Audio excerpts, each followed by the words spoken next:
AP వ్యాప్తంగా ఇంధన కొరతతో ప్రజలు ఇబ్బందులు ఎదుర్కొంటున్నారు. రాష్ట్ర వ్యాప్తంగా ఒక్కసారిగా డీజిల్, పెట్రోల్ కొరత ఏర్పడింది. రాజమండ్రితో సహా ఉమ్మడి తూర్పుగోదావరి జిల్లాలో ఎక్కడ చూసినా పెట్రోల్ స్టేషన్ల వద్ద జనం బారులు తీరారు.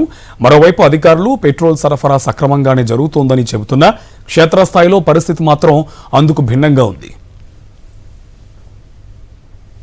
ఉమ్మడి తూర్పుగోదావరి జిల్లా ఇంధన కొరతపై మరింత సమాచారం మా కరెస్పాండెంట్ హరీష్ అందిస్తారు. ఒక్కసారిగా పెట్రోల్ డీజిల్ కొరత రావడంతో వాహనదారులందరూ అల్లాడిపోతున్నారు. రాజమండ్రిలో అయితే పరిస్థితి మరింత దారుణంగా ఉంది. ముఖ్యంగా ఆయిల్ కంపెనీల నుంచి వచ్చే పెట్రోల్ డీజిల్ పూర్తి స్థాయిలో సరుకు రాకపోవడంతో తీవ్ర ఇబ్బందులు ఎదుర్కొంటున్నామని నిర్వాహకులు చెప్తుండగా, మరోవైపు పూర్తి స్థాయిలో ఇబ్బంది ఏర్పడడంతో పెద్ద సంఖ్యలో వాహనదారులంతా పెట్రోల్ బంక్ దగ్గరకు వచ్చి ఆందోళన ప్రారంభించారు. దాదాపు ఇవాళ తెల్లవారుజాము వరకు చాలా వరకు బంకులు అయితే మూసివేయడం జరిగింది. ఇప్పుడిప్పుడే స్టాక్ ఉన్న మేరకు కొంతమేర ఓపెన్ చేసి ఇచ్చే ప్రయత్నం చేస్తున్నామని నిర్వాహకులు అయితే చెప్తున్నారు. చెప్పండి, ఒక్కసారిగా ఇప్పటిదాకా అసలు 2-3 రోజుల వరకు ఈ పరిస్థితి లేదు, ఒక్కసారిగా ఈ ఆర్టిఫిషియల్ స్కేర్సిటీ అంటున్నారు. ఏంటి పరిస్థితి ఎలా ఉంటే చాలా దారుణంగా ఉంటుంది.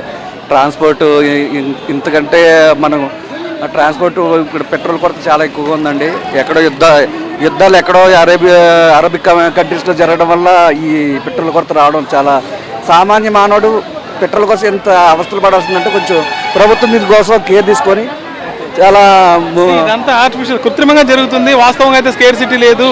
ఇలా పెట్టడం వల్ల అయితే రేట్ పెంచే ప్రయత్నం జరుగుతుంది అంటే అందరూ కూడా ఇది ఏదో నిజంగా కేర్సిటీ ఉందనుకుని ఏం చేస్తున్నారంటే లీటర్ కొట్టించుకునే వాళ్ళు 4 లీటర్లు కొట్టించుకుంటున్నారు. దానివల్ల కావాల్సిన వాళ్ళకి ఇబ్బంది అయిపోతుంది. Thank you.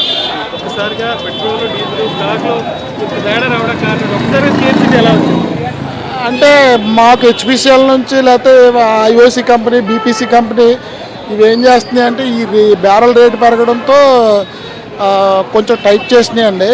ఈ కస్టమర్ కూడా అభద్రతాభావంతో ఆయిల్ స్టోర్ చేసుకోవాలనే ఇతో ఇప్పుడు మేము ఏదో 200-300 కొట్టి మళ్ళీ రేపు కొడతామంటే కూడా కస్టమర్ వినిపించుకోకుండా ఏదో క్యాన్లు అవి పట్టుకుని వచ్చి వాళ్ళు ఆయిల్ కొట్టింగ్ చేసుకుని ఇచ్చేస్తున్నారు.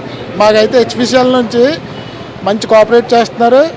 రెగ్యులర్గా లోడ్లు వస్తున్నాయి మాకు బాగా డైలీగా. ఇప్పుడు ట్యాంకర్ వచ్చింది, మళ్ళీ ఇంకో ట్యాంకర్ కూడా వెనకాల ఇది వెళ్ళి మళ్ళీ లోడ్ వచ్చేస్తుందండి. అయితే కస్టమర్ ఇప్పుడు నేను రోజు ఒక పెట్రోల్ ఒక 5,000-6,000 అమ్మాను అనుకోండి, నిన్న 15,000 అమ్మానండి నేను. ఒక ఇష్యూ ఉంది, ప్రైవేట్ బంకులు, జియో బంకులు, మిగతా బంకులు క్లోజ్ చేయడం వల్ల ఆ ప్రెజర్ పడుతుంది. ప్రెజర్ అంటే వాళ్ళు ఎప్పుడు ప్రైవేట్ బంకులేనండి. అది వాళ్ళకి ఏంటంటే ఈ రేటు పెరిగిన రోజే రేటు పెంచేశారు వాళ్ళు. మా కాడికి వచ్చేటప్పటికి ఇది గవర్నమెంట్ అండర్టేకింగ్ కాబట్టి వాళ్ళు రేటు పెంచలేదు కాబట్టి వాళ్ళు ఎప్పుడైతే రేటు పెంచారో ఆ ప్రెజర్ ఇక్కడ మనమే పడుతుందండి. మరి ఇది ఏమైనా ఆఫ్టర్ ఎలక్షన్ తర్వాత ఏదైనా రేటు పెంచితే ఫ్రీ అయిపోతుంది.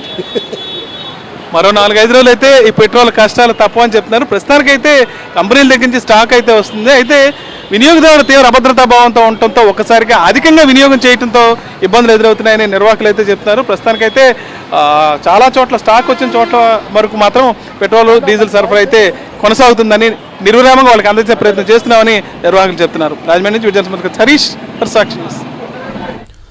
ఎన్టీఆర్ జిల్లాలో వాహనదారులకు డీజిల్ కష్టాలు మొదలయ్యాయి.